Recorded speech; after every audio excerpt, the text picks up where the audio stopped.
Hi everyone. Mathematics సిరీస్లో trigonometry basics last వీడియోలో చూసాం. ఈ వీడియోలో మనం ట్రిగ్నోమెట్రిక్ ఐడెంటిటీస్ అంటే ఇక్కడ మనకి త్రికోణమితీయ సర్వ సమీకరణాలు అంటాం తెలుగులో. ఆ రిలేషన్స్ని అంటే మనం ఆల్రెడీ ట్రిగ్నోమెట్రిక్ రేషియోస్ చూసాం, వాటికి సంబంధించిన రిలేషన్స్ని ఈ వీడియోలో మనం చూద్దాం. ఫస్ట్ వన్ వచ్చేసరికి మనకి sign square theta plus cos square theta is equal to 1 అనేటువంటిది మనం ఫస్ట్ బేసిక్గా రాసుకున్నటువంటి రిలేషన్. సో దీని నుంచి మనం ఎలా రాసుకోవచ్చు అంటే ఇక్కడ sign square theta plus cos square theta equal to 1 అనేటువంటి రిలేషన్ యూజ్ చేసుకుని మనం సైన్ స్క్వేర్ తీటా వాల్యూ కావాలి అంటే 1 మైనస్ కాస్ స్క్వేర్ తీటాగా దీన్ని చేంజ్ చేసుకోవచ్చు. Sine square theta is equal to 1 minus cos square theta. అట్లాగే cos square theta is equal to 1 minus sine square theta. ఈ relations మనకు గుర్తుండాలి.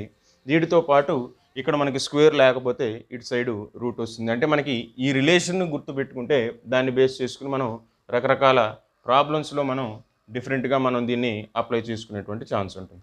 ఇక సెకండ్ వన్ వచ్చేసరికి secant square theta minus tan square theta is equal to 1.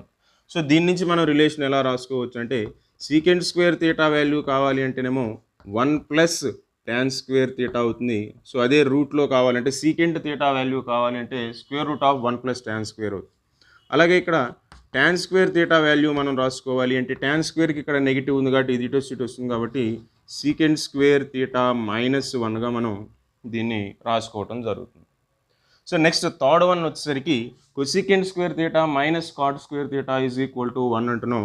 అంటే దీని నుంచి మనం ఏం రాయొచ్చు అంటే cosecant square theta is equal to 1 plus cot square theta.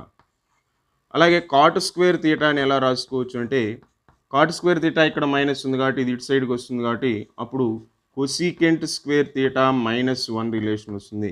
So ఇక్కడ స్క్వేర్లు కాకుండా నార్మల్గా కావాలంటే రైట్ సైడ్ ఉన్న వాల్యూకి రూట్స్ రాసుకుంటాం. Thank you for watching.